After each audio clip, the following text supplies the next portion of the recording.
E ontem aconteceu o clássico regional dentro do Campeonato Brasileiro Feminino A2. O São José recebeu o Taubaté no campo do João do Pulo pela quarta rodada do campeonato de acesso à elite do futebol brasileiro. As duas equipes estão em situações distintas na competição. Para o São José, a vitória era muito importante, era importante demais, mas a partida não saiu do 0-0. Que não mudou em nada na situação das equipes na tabela de classificação. O Brunão esteve por lá ao lado do cinegrafista Ralf Siqueira e eles contam para você a história do jogo. Solta, Matheus! Com o sol como protagonista, São José e Taubaté entraram em campo em situações opostas e com objetivos bem diferentes no Brasileirão Feminino Série A2. As joseenses buscavam se reabilitar na competição, enquanto as taubatianas miravam a ponta da tabela de classificação. Início de jogo e o Taubaté teve maior posse de bola, assustando primeiro nesta cobrança de falta. A resposta do São José veio nesse chute da Loura Capanema aos 12 minutos. E foi só. Depois o jogo ficou truncado, com muitas divididas duras entre as jogadoras das duas equipes. E quando o jogo está ruim, sobra até para o árbitro. Foram duas boladas na cabeça em menos de 1 minuto. A Tatá ainda cobrou essa falta que a goleira Yolanda defendeu com facilidade.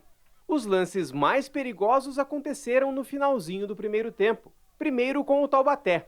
A Isabela perdeu essa chance incrível, isolando com o gol praticamente aberto. E no último lance, a goleira Yolanda saiu mal e o São José quase marcou de cabeça. Na segunda etapa, o Taubaté perdeu uma jogadora logo aos 5 minutos. A meio-campista Edilene foi expulsa após essa disputa de bola. Com uma jogadora a mais, o São José se lançou mais ao ataque, arriscando mais ao gol. Porém, com o passar do tempo, o jogo foi ficando cada vez mais nervoso e menos produtivo. Mas quando as chances de gol aconteciam, as melhores eram do São José, como nesse chute que a Yolanda colocou para escanteio, ou essa cabeçada da Érica que passou perto do gol. A única chance do Taubaté na segunda etapa foi nessa cobrança de falta que a goleira Stephanie pegou sem grandes dificuldades. No fim, o São José ainda apertou, mas o jogo ficou mesmo no 0-0. Primeiro que a gente veio para o jogo totalmente com a ideia da vitória, né? Convictos da vitória. Trabalhamos para isso durante a semana e sabíamos que era capaz. E com o jogador a menos, com certeza, você fica ali no 0-0. Para nós não foi de forma positiva, né? Estamos aqui com um gosto de satisfação, ainda mais porque nós jogamos praticamente o segundo tempo todo com uma jogadora a menos. Isso faz uma grande diferença jogando no campo pequeno. Feliz com esse 1 ponto, que para nós, como você disse, na tabela soma bastante e eu acredito que lá na frente isso vai fazer diferença positivamente.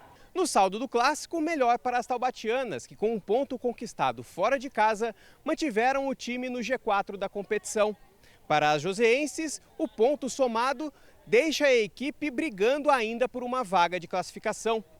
Na próxima rodada, o São José sai para enfrentar o Minas Brasília, enquanto o Taubaté recebe o misto do Mato Grosso em Guaratinguetá. Sem dúvida nenhuma, nós vamos lá para Brasília, né? E tentar o máximo possível com a nossa equipe, vamos tentar recuperar elas para que a gente possa chegar e fazer um bom jogo. Acredito que vai ser um jogo muito disputado, mas nós vamos conscientes que a gente tem que brigar pelos 3 pontos para estar ainda dentro do objetivo da classificação para a próxima fase. O próximo jogo agora é o misto, em casa, lá em Guaratinguetá, e procurar fazer um ótimo resultado lá.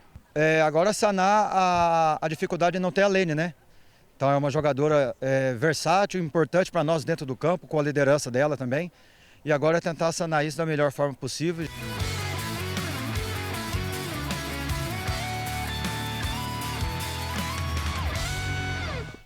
Pois é, Brunão, você acompanhou por lá o jogo pro Taubaté.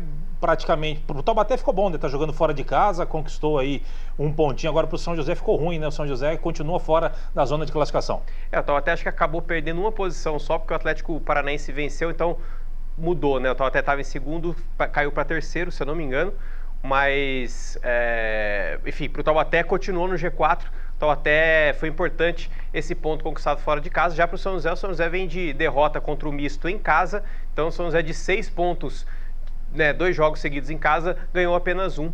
Então, complicado para o São José. O São José vai ter que correr atrás para tentar uma vaguinha aí, pelo menos o quarto lugar aí no G4. Ainda tem 3 rodadas pela frente. Vamos tirar uma dúvida, vamos ver como é que está a classificação aqui do futebol feminino? Vamos lá. Bahia, líder com 7, Taubaté, segundo com 7, Misto com 7, Juventude com 6, Atlético Paranaense com 5 pontos. Então não passou, então. São José, o assessor Rafael falou assim, está dependendo só do Atlético Paranaense, mas então não deu problema. Jogos... tá certo, essa classificação está correta mesmo. Atlético Paranaense permanece ali na 5ª posição. O detalhe é o seguinte, São José continua na 6ª posição, agora com 4 pontos conquistados, Minas, Brasília e o Doce Mel lá embaixo também. O São José precisa se recuperar, precisa ficar entre os 4, porque os 4 é que avançam à próxima fase do Brasileirão, ao campeonato de acesso, aí sim ao Brasileirão Série A1, tá certo? Alguma coisa? Não, é isso mesmo. Acho que o Atlético Paranaense deve ter empatado e não acabou ultrapassando o Taubaté. Pois é. Então tá bom. Sucesso para as meninas e, claro, a gente vai acompanhando e vai trazendo as informações para você aqui dentro do Hora do Esporte.